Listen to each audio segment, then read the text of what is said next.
As this is the first video of the channel, I thought why not start with a bang, and I will take you through me riding with none other than Primož Roglič, the defending Giro d'Italia champion and 3-time Vuelta a España champion as well. Obviously he's changed teams to Bora. But anyways, we begin the video here on a small hill in Ez, close to Nice, and I was just riding in my own world when suddenly a Bora rider was past me, and it took a few moments before I recognized who it was. It was none other than Primož Roglič. So quickly I tried to scramble on his wheel as he just avoided a few of the cars to get up the road, and I was doing my best. I wasn't exactly gonna let this moment go to waste with one of the best riders in the current peloton, and you could see that Roglič was just dancing up the road on the wrong side of the road, but he is a previous champion of Paris-Nice, so he's basically a king in this area. But nevertheless, dancing around the cones, I was just trying to get up to his wheel. That gap was huge, and you could even see Roglič there getting very close to a van and in between a cone. Was this a tactic? I don't know, but I still had him in my eye line and avoiding a sign as well, and we were coming up to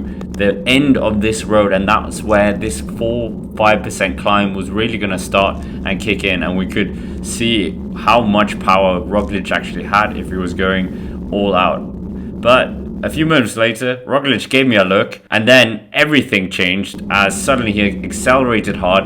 I was doing my best. The watts went through the roof, but I was just about able to get on his back wheel. I took my foot off the throttle, but then he started upping the pace again. I then went up to almost 500 watts, and then he just knocked the pace back only slightly, but a bit, and then we were settling into somewhere around the 200-300 watt area, as you can see there from the power. But Primož Roglič here in front of our very eyes in the first video of the channel, but before long he was getting down in a tuck position as well, pedaling really hard as well. I was doing my best to not get dropped. This was an amazing opportunity.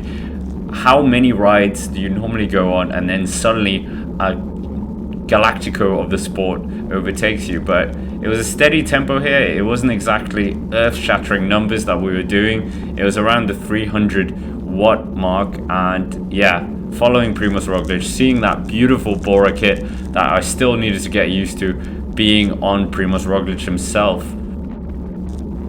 But the watts, nothing special. I really think his target was 300 watts here, because that was just about what we were hovering around, just a bit below and just a bit above. So I think this was the session that he was doing. Nothing too tough for him, but just giving their legs a bit of a knock to get them going. I must admit, this was really surreal for me. I didn't quite expect what was happening. I was trying to match him cadence for cadence. He was hovering around 80 to 90 in cadence, and yeah, he suddenly started to just ramp up the power just a bit, about 10-15%, and I was still just managing to keep the tempo. It was fine. The day was great and the sunshine was out, but Primož Roglič not too phased. I tried to just get a moment to say that I was a big fan, but he was really in the zone here, so that would really indicate that it was a training session. It wasn't just a recovery ride here. He was trying to hit some sort of numbers, but yeah, not the earth-shattering numbers to win a Tour de France or a Giro d'Italia, for instance. But yeah, Primož Roglič with that fluorescent green kit, very distinctive kit, and I think very nice on his new Specialized as well, going over from the Cervelo as we know. But yeah, the pace, nothing too challenging for myself, and yeah, Roglič just keeping a steady tempo up this very small climb, and nothing really to put me in any harm. But then moments later he saw the camera. Maybe I knew that he was going to be on a video here, and he wanted to show off the beautiful kit that Bora Hansgrohe have this year, taking that rain jacket or over cover, whatever you want to call it, off, and displaying some very good bike handling skills here, packing up the rain jacket or the overlay or whatever you want to call it, and making sure that he was going to put it in his back pocket. And yeah, quite considerably good bike handling skills by Primož Roglič, and yeah, not something exactly that I thought I could do that slick as he did. We also had a narrow encounter of a motorbike who went a bit too close to Primoz, maybe not knowing that the king was here, the king of Nice. But nevertheless, Primoz getting back into position into not quite as high tempo that we had before, 250 watts, 280 watts, but it was still impressive that he could hang on quite a high wattage when he didn't have his hands on the handlebar. But yeah, nevertheless, Primoz fully kitted out here, fully ready to go, and the watts were just creeping up as well. You could see it was above 300 for a few moments, and then he got into the hoods. Marco Pantani impersonation here.